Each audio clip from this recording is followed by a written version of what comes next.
정부가 또다시 마스크 수급 안정화 대책을 내놨습니다. 공적 유통망을 통해 마스크 판매를 시작했지만 현장에서는 수급이 전혀 이루어지지 않는다는 불만에 따른 건데요. 코로나19의 매서운 확산, 비단 한국만의 일은 아닙니다. 일본에서도 이 코로나19 감염자가 1,000명에 도달하면서 이 7월로 예정된 도쿄올림픽 연기론이 불거졌습니다. 일본 국민은 지금의 상황을 어떻게 바라보고 있을까요? 이 도쿄올림픽의 연기 가능성과 논란들 집중 진단해 보겠습니다. 오늘 도움 말씀 주실 두 분 모셨습니다. 요시타카 베키 서울대 선임연구원 또 권혁중 경제평론가 자리하셨습니다. 어서 오십시오. 어서 오십시오. 네. 권혁중 평론가님, 네네. 저희 들어오기 전에 바로 정부가 또 마스크 수급 대책을 내놨는데 벌써 이게 세 번째예요. 네, 맞습니다. 국민들은 굉장히 고통을 겪고 있는데 네네. 뭐 이번 대책은 조금 국민들이 안심할 수 있는 겁니까? 어떻습니까? 주요 세 가지로 좀 뽑을 수 네. 있겠는데요. 첫 번째로는 6일부터입니다. 내일부터 전산 시스템을 통해서 이제 마스크 중복 구매를 막겠다 이렇게 발표를 했습니다. 예. 이게 뭐냐면 공평하게 나눠주겠다. 이게 국민들이 가장 큰 불만이 이제 사재기였거든요. 그러니까 한 명이 이 약국 갔다가 저 약국 네. 갔다가 그래서 이런 것을 원칙적으로 전산화해서 막겠다, 공평하게 돌아갈 수 있도록 하겠다 이렇게 밝혔고요. 예. 둘째로는 수출을 원천적으로 금지를 했습니다. 지금 한 10% 정도 되는데요. 이걸 아예 0%, 그러니까 수출을 막겠다. 네. 이런 것도 주요 아젠다겠고, 세 번째로는 마스크 필터용 부직포 생산 판매업자라 하여금 일일 생산량 판매량 신고 의무화하기로 했습니다. 이게 마스크를 만드는 제조 공장이 아니라 말 그대로 그 부직포 생산이거든요. 그러니까 예. 재료 같은 거 이런 거를 아예 생산과 판매업자라고 일일 생산량을 고지하게끔 정부가 관리하겠다 이렇게 했는데, 원자재 수급을 안정화시키겠다는 보관인데요. 근데 이제는 하지만 이제 원자재 수급이 어디서 오느냐가 문제겠죠. 이게 네. 여기에 논란이 보면은, 그러니까 이슈를 보면은요, 생산업체와 판매업자를 규제하는 거거든요. 네. 근데 생산업자는 이제 유통으로 넘기고요. 근데 네. 그 생산 어디서 만들어지냐? 원자재가 있어야지만 만들어집니다. 예. 그런데 그 원자재가 어디서 오느냐? 지금 중국에서 오거든요. 통계를 찾아봤습니다. 한국무역통계진흥원에 따르면 네. 지난달 중국에서 수입한 필터용 부직포, 그러니까 네. MB 브로운이죠. 1,340만 달러 이 정도 네. 됐고, 우리 돈으로 한 159억 원이었는데 네. 이게 작년 같은 해 기간보다 54%나 줄어들었습니다. 무슨 얘기냐면 중국에서 안 보내주고 있다는 얘기죠. 네. 수입이 안 된다는 얘기입니다. 아니, 중국도 지금 난리고요. 자기들도 다급하니까. 네, 그렇죠? 그러다 보니까 이런 MB 브로운이라든지 이 필터라든지 이런 게 이제는 멜트 브로운 필터가 지금 안 된다는 거죠, 수입이. 그래서 예. 이 필터가 이제 보건용 마스크에 꼭 들어가야 하는. 무조건 들어가죠. 예. 우리가 보통 KF9480 보면은요, 이제 면이 그 부직포가 있고 그 안에 들어가는 게 이제 멜트 브로운이거든요. 네. 이제 부직포 필터인데 이게 수급이 안 되면 오늘 나왔던 정책 이거 무용지물하는 거죠. 생산을 할 네. 수가 없겠네요. 예, 생산이 안 되기 때문에. 그래서 정부도 이런 거 가지고 이제 고민을 했습니다. 그래서 오늘 또 얘기 나왔을 때가, 그러면 수입이 중국뿐만 아니라 네. 미국, 네. 아니면 다른 나라에서 수입을 좀 다양화하겠다. 이렇게 발표를 했는데 문제는 또 여기서 또 생겨요. 네, 뭐죠? 미국의 그 원자재 같은 경우에는 우리나라의 그 KF8094, 94 이 규격과 조금 다릅니다. 그러다 보니까 이거를 통과시키기 위한 이런 어떤 그 절차도 있거든요. 네, 시험 네. 성적표를 받아야 되기 때문에 이것도 시일이 걸려요. 그러다 보니까 오늘 대책이 과연 우리 국민 경제에서 국민들이 느끼기에 빠르게 피부적으로 다가올 수 있을까? 네. 이런 부분이 좀 정부의 좀 딜레마고 고민이다라고 생각을 해봅니다. 예. 그러니까 네, 저는 오늘 내용 중에서 특히 네네. 1인당 일주일에 두 장, 매로 그렇죠. 제한했다는데 그러면 하나를 가지고 이제 사흘을 써야 되잖아요. 네네네. 국민은 좀 여전히 불안할 것 같아요. 그러니까 정부가 이제 얼마 전에 발표를 했었죠. 네. 뭐냐면 식약처에서 한 장 가지고 네, 여러 번 좀 사흘씩. 쓸 수 있도록, 사실 뭐 WHO의 어떤 권고와 좀 다른 얘기가 네. 이제 흘러나왔는데 고육주책이죠, 말 그대로. 어쩔 수 네. 없으니까 이제는 정부에서도 한 장 가지고 좀 여러 번 쓸 수 있도록 이제는 이렇게 네. 발표를 했다. 이런 네. 부분이 좀 연장선이 있다라고 생각을 해봅니다. 예. 정부가 이렇게 마스크 대책을 거듭 내놓고 있는 이유가 이제 마스크 대란이 벌어지고 있기 때문인데, 이게 우리나라만의 문제인지도 좀 짚어봐야 될 것 같습니다. 일본에서는 지금 상황이 어떨지 궁금한데, 일본에서도 이렇게 마스크 구하기 힘들어서 이런 뭐 대책 내놓고 대란 벌어지고 하는 일이 지금 발생하고 있습니까? 네, 아실지 모르겠지만 원래 일본 사람들은 상당히 마스크를 많이 사용합니다. 예. 그러니까 평소에도. 평소에. 네, 네. 그러니까 일본 가시면 그 한국 분들이 왜 일본에는 이렇게 항상 마스크를 하고 있냐, 뭐 이런 얘기들이 나오는 정도거든요. 네. 근데 그래서 일단 기본적으로 마스크가 일단 그 많이 있는 상태가 평소에 많이 쓴다. 평소에 그죠? 그 한국보다 또 많이 있다고는 할 수 있는데, 근데 역시 지난달부터는 이게 마스크 구하기가 상당히 힘든 상태가 됐습니다. 네. 근데 한국만큼 이렇게 몇 시간씩 좀 줄 서서 기다리는 그 정도는 아니지만 네. 어쨌든 못 사는 사람들의 불만은 상당히 많아졌고요. 네. 그리고 그뿐만 아니라 마스크뿐만 아니라 이 화장지 그리고 여성에 쓰는 그 샌니대, 예. 그러니까 종이를 사용한 모든 물건에 대해서 이게 물건이 고갈된다라는 그런 좀 잘못된 그 루머가 돌아가지고 그래서 좀 혼란도 예. 있었습니다. 왜 그런 루머가 돌았을까요? 이게 아마 SNS의 영향인 것 같은데, 네. 근데 그게 중국에서 수입되는 거라고 좀 착각한 사람들이 그걸 그렇게 썼다가 사실 네. 그게 아니거든요. 마스크도 지금은 국내에서 생산하고 있는 거 대부분 그런데 하여튼 그런 일이 있었어요. 그럼 일본의 이수가- 경우에는 네, 말씀하시죠. 예, 그 이슈가 오늘 한국에서 조치에 나왔습니다. 비슷한 얘기. 뭐냐면은 어떤 오늘 거죠? 나왔죠. 예비비 28억을 투자해서 네. 우리나라의 기저귀와 물티슈, 위생용품 부직포를 이제 마스크 필터로 돌리겠다. 이거 발표했거든요. 오늘 방금. 그럼 우리나라에서 또 어떤 일이 일어나느냐? 네. 물티슈하고 기저귀 용품 이거 또 풍선 효과죠. 또 국민들 입장에서 불안하거든요. 이거 가격 오를 거야. 미리 마스크 사겠고. 필터 구하기가 어려우니까, 어려우니까. 물티슈에 쓰이는 게 네. 대체는 가능한가 보군요. 예, 이거를 이제는 부직포 생산을 필터로 돌리겠다라고 오늘 발표를 했거든요. 그러다 보니까 사실 뭐 팩트는 아닌데 이제 국민이 느끼기에는 이거 가격 오를 거야. 일본처럼 일본은 네, 화장품 가격이 올랐거든요. 이게 네, 예, 네. 심리 때문에 그래서 우리나라에도 이런 현상이 일어날 가능성은 크다 네. 생각할 겁니다. 요시타카 연구원님, 지금 네. 마스크가 일본에서는 그렇게 심각하지 않다고 했는데 사실 일본의 지금 코로나19 확진자는 계속 늘고 있었잖아요. 네. 어제만 해도 36명이 이제 새로 나왔는데 네. 지금 현재 일본의 확진자 상황이라든지 사망자 상황이 지금 어떻습니까? 예, 지금 1,000명 넘었죠. 그 최신 그 데이터로 1,035명이 됐습니다. 네. 자, 계속해서 늘어나고 있긴 하는데 네. 사실 한국 상황하고 비교하면은 그렇게 많지 않다고도 볼 수가 있지만, 근데 사실 일본에서는 계속 나오는 그 의심이 네. 제대로 검사를 하고 있지 않기 때문에 감염자를 그 파악하고 못하고 있는 게 아닌가 예, 이런 정부가 이야기 있습니다. 검사에 소극적이다. 네, 그렇죠. 예. 그렇게 생각하십니까, 요시타카 연구원님도?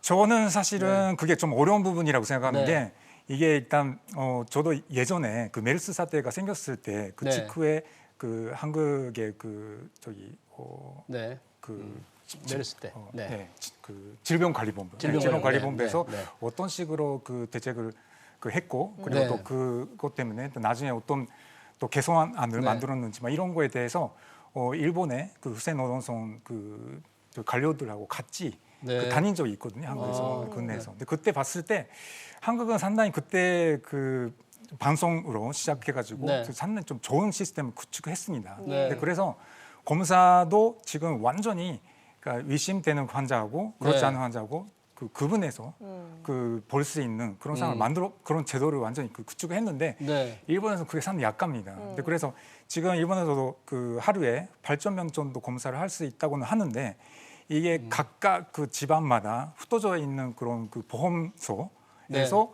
할 수 있는 그 보건소. 모든 네. 네. 보건소죠. 네. 보건소에서 하는 거를 다 합해서 그 정도 인원이 된다 이런 얘기인데 네. 이게 체계적으로 기능하고 있지 못합니다. 근데 그래서 그런 부분하고 그리고 또 정부가 아무래도 뭔가 좀 숨기고 있지 않을까라는 좀 의심하고 좀 그게 좀 부합돼가지고 예. 네. 상당히 좀 일본에 좀 음모론 같은 것이 상당히 좀 많이 돌고 있는데 네. 이게 저는 그러니까 정부의 소극적인 부분도 있고 네. 그리고 원래 그 대비를 잘 못한 부분도 있고 두 개 다 작용되고 있지 않을까라는 네. 그런 예. 생각. 일본에서 이렇게 확진자가 급증하게 된 배경으로 이제 크루즈선 사태가 꼽히지 네. 않습니까? 네. 그래서 크루즈선 사태 때문에 이제 각국 언론에서 굉장히 비판의 시간이 많았던 것이 사실인데요. 네. 일본 국민들이 바라보는 시각은 어떻습니까? 일단 이 크루즈선 문제는 그러니까 2월 중순까지는 그 상당히 뭐 국민들도 뭐 걱정을 했지만 네. 그래도 그 안에서 제대로 하고 있기는 할 거다라는 네. 그런 희망적인 그런 관측이 대부분이었습니다. 네. 그런데 서서히 그 해외에서 이게 좀 뭔가 문제가 있는 게 아닌가 네. 이런 식으로 했다가는 또 오히려 위험하지 네. 않는가 이런 얘기들이 나오기 시작하면서 2월 중순쯤부터 그런 해외 시각으로서 네. 그게 뭐 보도가 되면서 서서히 걱정 목소리가 좀 늘어나고 있는 그 참에 예. 2월 18일 날에 그 고베 대학교에 네. 그 감염증 전문가죠. 네. 그 이와타 겐타로라는 그 교수님이 그 후센선 그 네. 관료를 통해서 그 크루즈선에 안에 들어가 봤어요. 네. 들어가서 직접 그 현장을 봤더니 이게 정말 전혀 제대로 돼 있지 않다. 근데 너무 그 분노를 하셔가지고 예. 네. 그 현장에서 좀 뭐 바로바로 지적을 하려고 했다가 네. 쫓겨난 그런 사태가 있었습니다. 아. 근데 그게 알려진 거군요. 네. 예. 근데 바로 그날 저녁에 네. 그분이 동영상을 찍어가지고 유튜브에 올렸어요. 근데 지금 상황이 유튜브에. 이렇게 심각하다. 네. 그래서 이 그르선의 실제 상황을 그 국민이 다 알게 됐고 네. 그리고 또 해외에서도 많이 보도가 되게 졌죠. 예. 그런 일본 같은 경우에는 유생이라든지 방역 면에서 선진국이 아닐까, 선진국이라고 이렇게 보통 보고 있었는데 기대와 전혀 다른 조치를 했군요. 사실 그거는 네. 저도 뭐 상당히 실망을 많이 했습니다. 네. 그때 크루즈선의 현장에서 네. 그 최고 책임자로 있었던 사람이 그 후센 노동성 네. 부장관이었던 하시모토 가쿠라는 네. 존칭이거든요. 근데 사실 그 부장관이 네. 제 중학교 고등학교 때 동창입니다. 근데 예. 그래서 제가 이 크루즈선에 특히나 관심이 있어서 네. 걔가 쓰는 블로그도 계속 보고 그리고 뭐 다른 감염증 그 전문가 친구들한테도 네. 이게 어떻게 되고 있나 물어보고 그랬었거든요. 근데 네. 모든 사람들이 아까 유아타 교수님 동영상 나왔을 때 정말 충격을 받았습니다.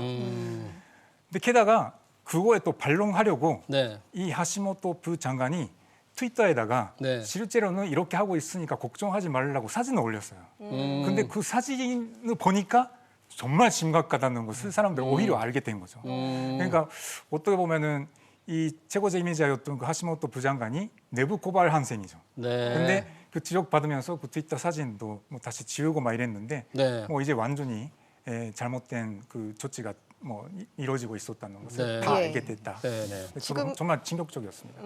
일본의 확진자 가운데는 이제 아베 총리의 지역구에서도 네. 확진자가 나오면서 뭐 정체적인 타격이 불가피하지 않겠냐 이런 얘기도 나오는데 네. 이번 코로나19 사태가 그 일본의 정치 판세에는 좀 어떤 영향을 줄 거라고 보십니까?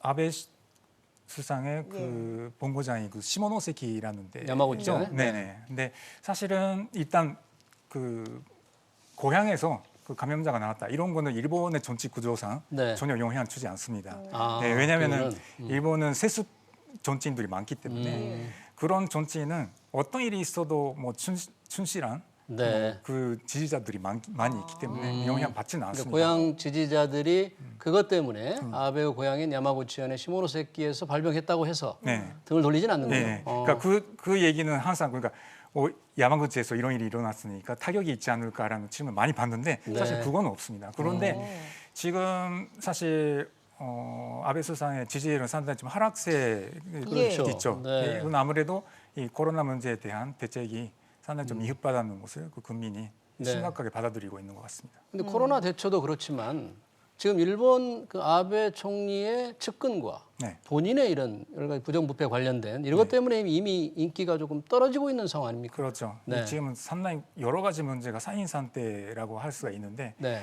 일단 가장 큰 문제는 벚꽃 보는 모임이라는 벚꽃놀이, 벚꽃놀이에서 측근들만 불렀다. 뭐 이런 거죠. 그렇죠. 네. 그러니까 그 자기 집안 지지자들한테 뭐 혜택 주는 아는 식으로 분들. 그렇게 네. 했다는 이 위협이 계속해서 네. 지금 가고 있고 이 과정에서 계속 국회에서 그 수상이 뭐 거짓말만 하고 있거든요. 근데 이거에 대한 일단 뭐 인상이 상당히 좀 안 좋고 네. 그리고 그 밖에도 아베 수상이 상당히 적극적으로 네.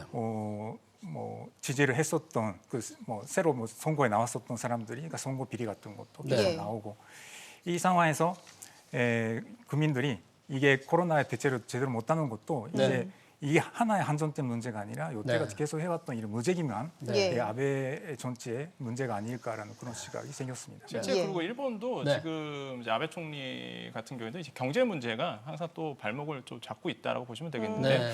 뭐 2월 1일부터 17일까지 이제는 백화점 네. 매출을 봤는데 전년 동기 대비해서 15% 감소했습니다. 15%. 사실 일본에서 백화점 같은 경우는 대표적인 소매 중심에도 내수를 우리가 측정할 수 있거든요. 예. 15% 감소가 됐고 코로나19 영향입니까? 예, 그렇죠. 코로나19의 영향이 좀 아무래도 많이 미치고 있고 뿐만 아니라 이제는 일본 내수 자체가 지금 원래 살아날 기조였다가 네. 뭐 여러 가지 이슈 때문에 특히 코로나19 사태에도 다시 한번 주저앉을 그런 네. 상황으로 와버렸고 네. 특히 뭐 일본 경제 성장률 같은 경우에도 이제 4사분기죠. 작년 4사분기 마이너스고 이번에도 이제 상반기도 마이너스가 될 가능성이 굉장히 크다라고 보고 있고 네. 또 한 가지 얼마 전이었습니다. 3월 2일에 OECD에서 중간 경제 전망이 나왔어요. 경제 성장률. 근데 일본이 한 0.4%포인트 하락한 0.2%.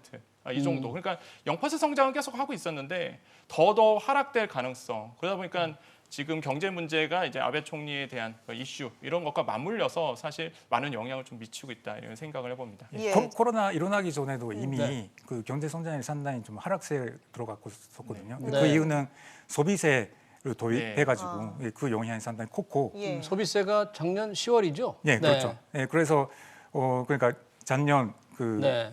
저기 10월, 11월, 10월, 12월 네. 그때 3개월 동안에 계속 그 경기가 좀 안 좋았죠. 네. 거기다가 또 코로나 사태가 네. 일어난 거죠. 네. 예. 지금 이 코로나 사태가 확산이 되다 보니까 7월로 예정된 도쿄 올림픽을 연기하는 이런 연기론까지 지금 나오고 있습니다. 이것이 발단이 된 게 일본의 올림픽 담당 장관의 말인데요. 연기될 수도 있다 이런 말을 했다면서요. 네.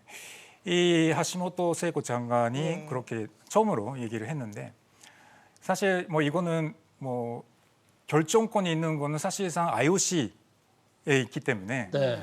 근데 일본 정부로서는 사실 IOC가 만약 결정을 바꾸면 결정을 네. 내리면 어떻게 할 수가 없는 거거든요. 근데 예. 그런 상황에서 일단 그래도 계약상 거기에 2020년도라고 써 있기 때문에 2020년도 내에서는 일단 연기도 할 수 있는 거 아닌가라는 일단 좀 보험 차원으로 네. 얘기를 한 것이 아닐까. 네. 권혁준 평론가님은 어떻게 생각하십니까? 일본 경제 상황이 워낙에 지금 좋지 않고 네네. 더군다나 이 코로나19 확산이 일본에서 이제 본격적으로 되기 때문에 네네. 뭔가 이 올림픽에 대해서 조금 이제 부정적인 개최에 대해 부정적인 시각도 있는데 어떻게 볼까요? 근데 지금 이제 시스템상은 네. 뭐 주요 세 가지겠죠. 연기되느냐, 취소되느냐, 네. 아니면은 무관중으로 가느냐, 뭐 여러 가지가 이슈가 있겠지만은 실제 많은 분들이 궁금해하시는 게 그 IOC는 뭐 하고 있느냐라는 IOC. 거죠. 네. IOC가 과연 어떤 결정을 내릴까라고 보고 있는데 네. 사실 IOC 입장에서는 그 경제적 논리만 보다면 사실 취소하면 안 됩니다. 사실 왜 그러냐면 경제적인 논리. 내년 예. 그러니까 4년 주기로 올림픽이 그렇죠. 열리잖아요. 네. 그런데 이제는 관련 수입이 한 57억 달러가 되거든요. 우리 돈으로 한 6조 정도가 됩니다. 57억 IOC의 달러. 수입이 6조 네. 달러 정도. 네네, 6조 6조 원 달러 간데 중개권이 73% 거기서. 6조 원 정도. 네네네. 네. 거기에 이제 중개권만 73%. 중개권. 예, 거기서. 네. 그런데 이거를 이제 포기할 수가 없거든요. IOC 네. 입장에서는. 또 한 네. 가지 이제는 일본 입장에서는 아직은 4달 남아 있어. 네, 이거죠. 그렇죠. 예, 아직은 4달 남아 있고 또 한 가지가 이게 경제적인 문제인데 네. 지금까지 15조 원 쏟아부었습니다. 뭐 15조 원. 정도. 원, 네. 예, 15조 원을 이제 쏟아부었죠. 네. 우리 돈으로. 왜냐하면 경기장 짓고, 근데 그렇죠. 이거를 연기하거나 만약에 연기가 된다, 그러면은 이제는 리스 문제라든지 기본적으로 차입한 부분이 있거든요. 이런 네. 것도 계속적으로 이자율이 높아질 거고, 네. 이런 부분도 이제 문제가 생기고, 네. 그러면은 또 한 가지 또 이슈가 나오는 게 그럼 일본 입장도 있고 ICO 입장도 있는데 또 이제 숨은 어떤 입장이 어떤 뭐냐면 건가요? 중개권이죠. 특히 미국에 대한 중개권. 미국의 중개권. 만약에 네. 연기가 되면은 언제가 연기가 될까? 그 네. 가을이거든요. 가을. 네, 근데 가을에 미국에 빅 이벤트가 있죠. 네. NBA. 아, 예. NFL. 예, 풋볼. 예. 네. 풋볼도 있고요. 네. 또 한 가지만은 북미 아이스하키 리그도 또 시작을 합니다. 네. 또 한 가지 보면 MLB 예, 포스트 시즌. 예. 네. 중개권이 상당해요. 중개권이 지금 미국 NBC 방송이 가지고 네, 있는 맞습니다. 거잖아요. 네. 그 중개권 요만 해도 엄청날 텐데. 엄청나죠. 근데 네. 만약에 이게 중복이 돼 버리잖아요. 네. 그럼 둘 중 하나는 포기해야 됩니다. 어. 그러면 과연 미국에서 어떤 걸 선택하느냐? 이건 딜레마에 빠지거든요. 네. 그러다 보니까 일본 입장, ICO 입장에서도 뭐가 되느냐? 야, 이거는 가을로 연기하기에는 이게 미국도 중개권도 걸리고 그러면은 네. 지금 서울서울 나오고 있는 게 네. 겨울. 겨울로 예, 한다. 겨울도 지금 서울서울 나오고 있어요. 네. 이런 문제 때문에. 아니, 선수들이 네. 뛸 수 있는 환경이 안 될 텐데 겨울로 한다. 그런데 그러다 보니까 뭐 고육직책이겠죠. 그래서 네. 이런 얘기도 지금 계속적으로 나오고 있고요. 근데 네. 또 한 가지가 만약에 무관중으로 간다? 네. 이것도 또 이슈예요. 왜 그러냐면 일본 정부에서는 입장권 수익을 8,800억 원 보고 있습니다. 네, 거의 1조 가깝네요. 입장권 네, 이걸 수익만 해도. 포기해야 되거든요. 네. 그러다 네. 보니까 정말 일본 정부나 ICO 입장에서는 이러지도 못하고 저러지 못하는. 예, 일단은 잠시만요. 지금, 네. 지금 속보 들어온 게 네네. 있어서요. 네. 지금 우리나라에서 이제 이 코로나19 확산세가 커지다 보니까 입국을 금지하거나 제한하는 국가가 지금 97개국으로 알려져 있는데 네네. 일본 언론이 조금 전에 우리나라와 이란 등을 일본의 입국 금지 대상에 포함시킨다 이렇게 보도를 했습니다. 한국과 이란에서 오는 국민들을 예. 일본에 입국시키지 예, 입국 않겠다. 금지 대상으로 포함시켰다는 지금 보도가 들어와 있습니다. 사실 저희가 미국에서 혹시 그런 조치를 취하지 않을까 좀 걱정을 했는데 미국에서는 아직 그런 소식은 없고 일본이 그런 조치를 취했군요. 예. 저도 아까 사실 그 속보로 봤습니다. 일본 언론 네. 봤었습니다. 예. 왜 그 배경은 뭡니까? 네. 일단 뭐 숫자상으로는 한국에서 네. 많이 발생하고 있지 하기 않습니까? 때문에. 그러니까 이때까지는 그러니까 뭐 대구에 네. 국감 대행으로 조치였지만 그거를 뭐 확대한 것이 네. 되겠죠. 네. 일단 모르겠습니다. 이게 또 뭐 눈을 또 한국에 돌리는 그런 네. 효과도 뭐 있긴 하겠죠. 네. 지금 일본이 사실은 네. 한국도 확진자 급증을 하고 있는데 급증세는 조금 둔화되는 상황이거든요. 근데 네. 일본의 확진자는 계속 늘고 있어요. 절대 수는 일본이 좀 적지만 네. 네. 그런 걸 보면 한국에 그런 조치를 취한다는 게 조금 성급하지 않을까 이런 생각 그렇죠. 드네요. 네. 일단 안 대처 그렇습니까? 방식이 한국에서는 원천적으로 그 차단하는 방식으로 네. 감염자가 나오면 그 네. 접촉자 다 찾아내서 이런 방식이었는데 일본에서 처음 또 그런 식으로는 적극적으로 안 했기 때문에 네. 사실 이제 와서는 사실 알 수가 없는 상황이죠. 사실. 그렇지 않아도 한국과 일본이 조금 관계가 네. 예, 좀 수출 소원하잖아요. 네, 수출 그렇죠. 규제 문제도 이런 거 해서 네. 이런 일로 인해서 더 멀어지지 않을까 그런 걱정. 생각도 드는데 어떻게 보세요? 네, 사실 뭐 서로 네. 그 상대 그게 정부에 대해서도 불신감을 일단 뭐 가지고 있고 그리고 또 약간 좀 부추기고 있는 상황, 특히나 일본에서 그런 상황이 좀 많이 있기 때문에 네. 걱정이 되는 부분입니다. 네, 네. 예. 권혁중 평론가님, 우리는 그 중국의 아픔이 우리 아픔이다 하면서 입국 금지 조치는 안 했는데 네네. 거꾸로 일본으로부터 당하게 됐네요. 네네. 네. 그러니까 지금 미국 같은 경우는 네. 우리나라 이제 CDC에서는 이제는 말 그대로 네. 경보 조치가 내려졌죠. 3단계 조치가 내린 상태고 국무부에서는 2단계입니다. 아직까지는. 그래서 미국에서도 우리나라 봤을 때는 아직은 아니다라고 평가를 하고 있었거든요. 근데 갑자기 이제 일본에서 우리나라 네. 입국 금지를 내렸단 말이죠. 네. 이 부분은 사실 경제적인 어떤 부분에서 본다면은 이미 이제 우리나라의 그 사실 경제적인 타격을 많이 입었거든요. 저희 나라가 이제는 우리나라가, 관광객들이 안 가가 우리나라가 안 가다 보니까 네. 사실 일본 입장에서는 굉장히 불편한 기색이 있었어요. 네. 이런 상태에서 지금 일본에서 우리나라 국민들을 입국 금지한다. 예. 이거는 제가 가장 우려스러운 거는 경제 수준을 넘어서 예. 네. 국민 감정이 이게 상하게 되면 사실 무형의 경제 효과가 상당히 크거든요. 예. 예, 중국과 우리나라가 사드 문제 때문에 한번 그런 적이 있었죠. 그렇죠. 이제 이거는 경제 논리를 넘어서 국민 감정까지 갔기 때문에 사실 중국과 우리나라의 어떤 국민 감정 문제 이게 무형의 어떤 경제적 가치가 굉장히 파격화가 크거든요. 그러니까 이번에도 좀 우려스러운 게 네. 일본에서 먼저 이런 얘기를 나왔기 때문에 네. 더더욱 이런 국민 감정선에서 굉장히 악화되지 않을까. 네. 이건 좀 분석이 많이 필요해 보인다 생각을 해봅니다. 예. 네. 저희가 지금 일본 그 7월로 예정된 도쿄 올림픽 연기 가능성 얘기를 하다가 잠시 속보를 전해드렸는데요. 지금 사실 뭐 성화봉송 리허설 이런 행사까지 지금 진행이 된 상황입니다. 네. 그런 상황에서 연구원님께서는 사실상 이게 연기될 가능성 어느 정도로 보시나요? 네. 하나 좀 참고가 될 만한 예. 일은 네. 그 마라톤이 도쿄에서 하려고 당연히 도쿄에서 하기로 했었는데 네. 그 홋카이도 삿포로에 옮겼지 않습니까? 네. 네.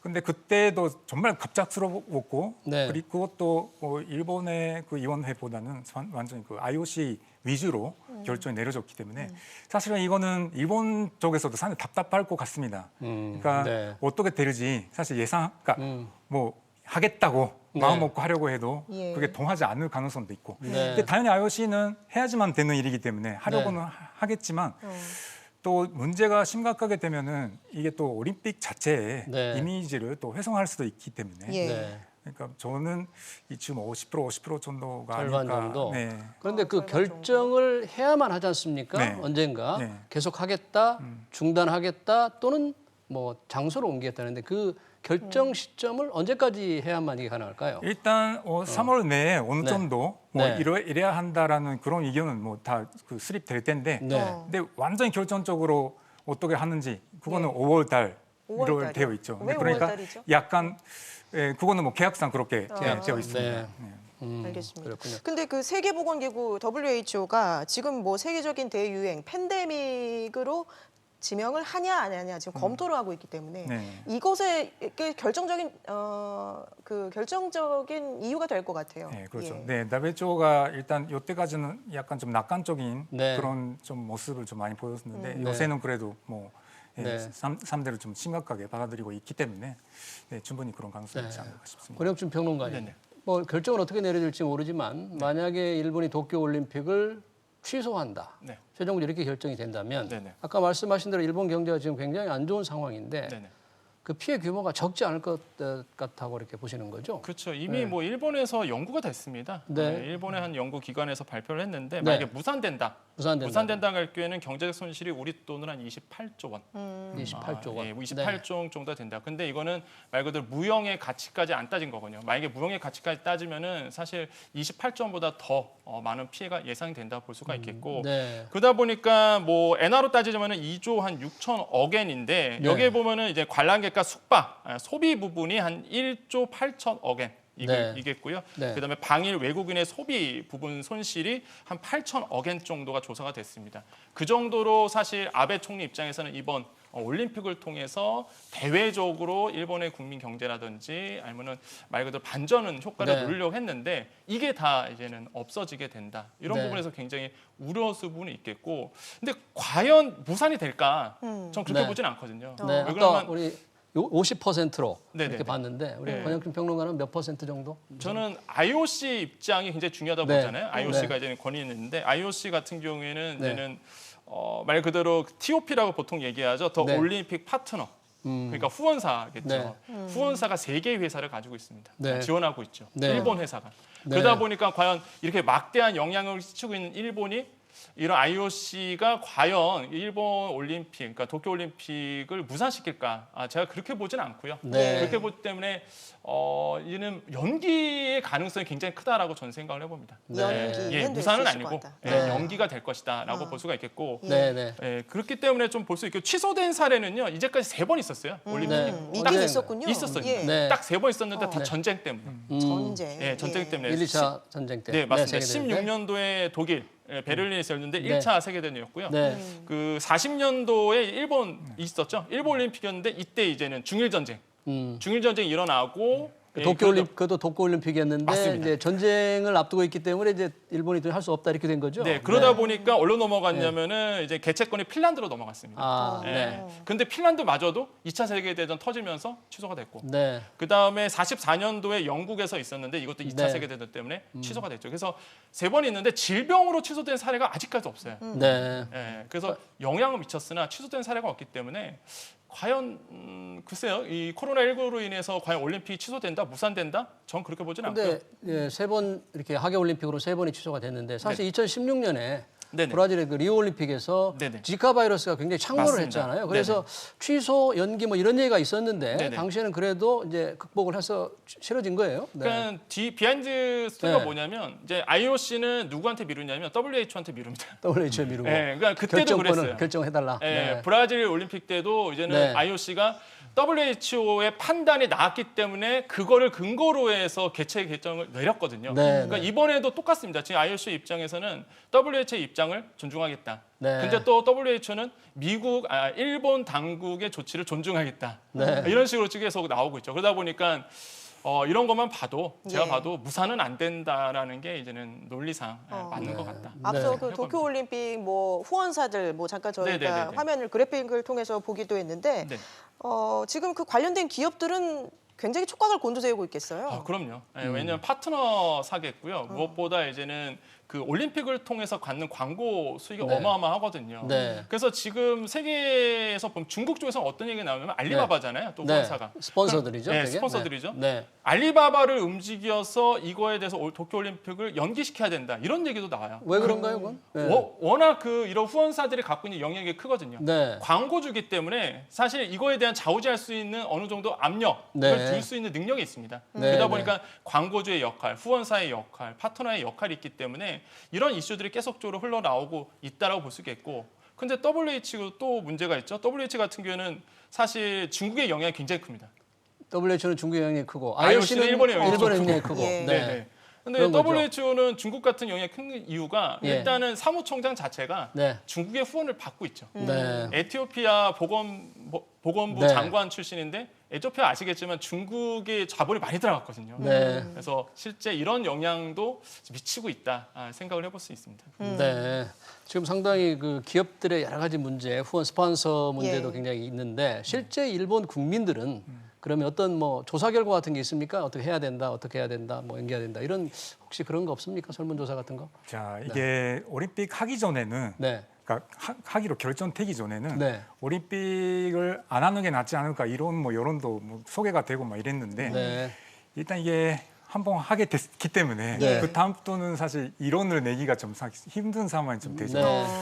그러다 보니까 올림픽 안 하는 게 좋다 이런 거를 조사하거나 하지는 않습니다. 네. 근데 다만 이게 원래 그 후쿠시마 네. 원전 사고 그 뭐 피해자들이 많이 나왔고 네. 이재민들이 많이 나왔고 이랬는데 그거를 좀 부훈했다라는 그런 상징적인 이벤트로 활용하기로 했었잖아요. 근데 사실 그쪽 주민들은 사실 전혀 환영하고 있지 않다는 것이 네. 사실이기 때문에 네. 그런 얘기들이 뭐 조금씩 언론에 소개가 되고 있습니다. 예. 네. 아까 그 아베 총리의 그 인기도를 잠깐 인기가 떨어진 걸 얘기했었는데 네.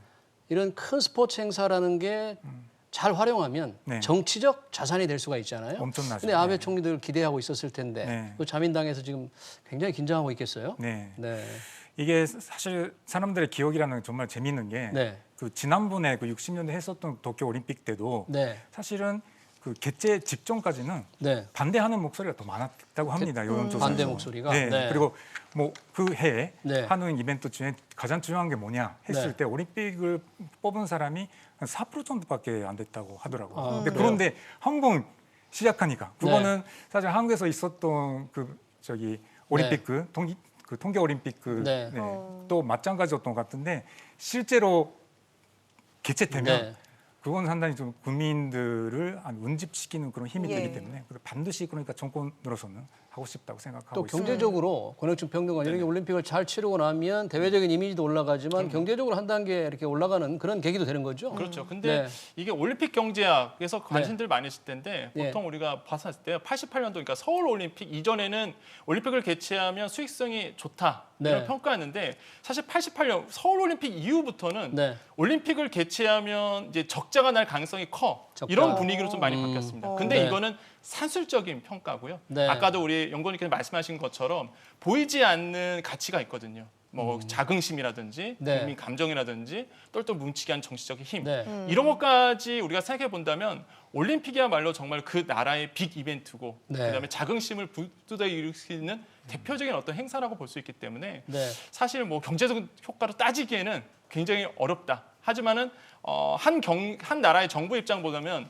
빅 네. 이벤트이기 때문에 무조건 진행해야 되는 어떤 행사다라고 우리가 평가해 볼 수 있습니다. 근데 사실 운동 선수들도 이 네네. 참가 선수가 거의 한 10,000명이 더 달하고 또 장애인 올림픽 하면 장애인들도 네네. 5,000명 이상 참가를 선수들이 하잖아요. 네네. 그런 선수들이 4년간 노력해온 것에 비하면 맞습니다. 이 하는 게 상실 맞는 것 같은데 네네. 지금 상황으로서는 가능성은 결국은 연기되느냐 취소되느냐 하는 것은 IOC와 네네. WHO 두 기관의 어떤 결정이 결정적으로 작용을 하겠네요. 네, 근데 뒤에서는 이제 각 정부, 특히 일본 올림픽 위원회에서 어느 정도 막후에서 어느 정도 움직일 것이다. 이게 이제 시가 있죠. 네. 이게 뭐 도쿄올림픽 뭐 연기나 취소도 지금 여러 가지 경제적인 문제 때문에 쉽지 않은 것으로 보이는데 그런데 만약에 열린다고 하더라도요. 지금 일본에서 이렇게 감염이 확산되고 있는 상황에서 뭐 각국의 사람들 다 몰려들 텐데 이게 감염을 이게 잘 통제가 될까요? 가장 그게 큰 문제인 네. 것 같습니다. 그러니까 실제로 한다고 하더라도 뭐 감염이 돼 있는 감염자가 늘어나고 있는 상태에서는 네. 뭐 보이콧하는 선수들도 당연히 알 것 같고. 예. 네. 근데 지금 사실 일본 정부의 그 반쯤이라는 게 사실 잘 안 보였습니다. 이 문제에 어떤 식으로 대처를 하는지. 그러니까 전문가 회의라는 그런 뭐 내각에 개설된 뭐 전문가 회의가 있기는 있는데 거기서의 견해에 따르면 일단 이 만연되는 그 피크를 정점을 늦추는 방식으로 일단 대처를 하겠다 이런 식으로 일단 지난달 말쯤에 발표를 했는데 그 얘기는 사실은 피크를 늦춘다 그러면 뭐 조사를 안 한다는 겁니까? 뭐 어떤 뜻입니까? 그러니까 이게 그 감염병 전문가들에 의하면 일단은 이게 어느 정도 네. 그러니까 80% 정도는 일단 견충이지 않습니까? 네. 근데 그리고 그 뭐 심각한 그 환자들은 그렇게 많이 나오지 않기 때문에 일단 네.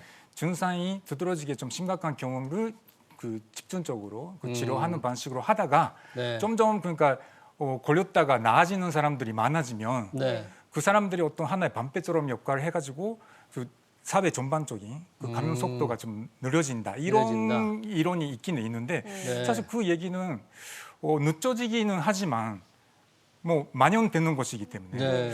그러면 올림픽 개최를 어떻게 하느냐 사실 그게 하나의 아니 이미 미국에서도 네. 골프 선수 너스틴 존슨 골프 선수가 자기는 참가하지 않겠다 이렇게 선언을 했더라고요. 네. 네. 사실 그래서 사실 좀 이해가 좀 잘 안 되는 부분이고 근데 네. 사실 이게 어떤 하나의 그 원인은 한국의 질병관리본부와 같은 그런 네. 행정기관이 일본에는 없습니다. 감염병에 그 대처를 예. 하는 예. 그래서 이렇게 일관된 모습을 보일 수가 없는 것이 아닌가라는 그런 얘기들도 많이 있습니다. 알겠습니다. 오늘 말씀 여기까지 듣도록 하겠습니다. 유시타카 베키 서울대 선임연구원 그리고 권혁중 평론가 두 분과 함께했습니다. 고맙습니다.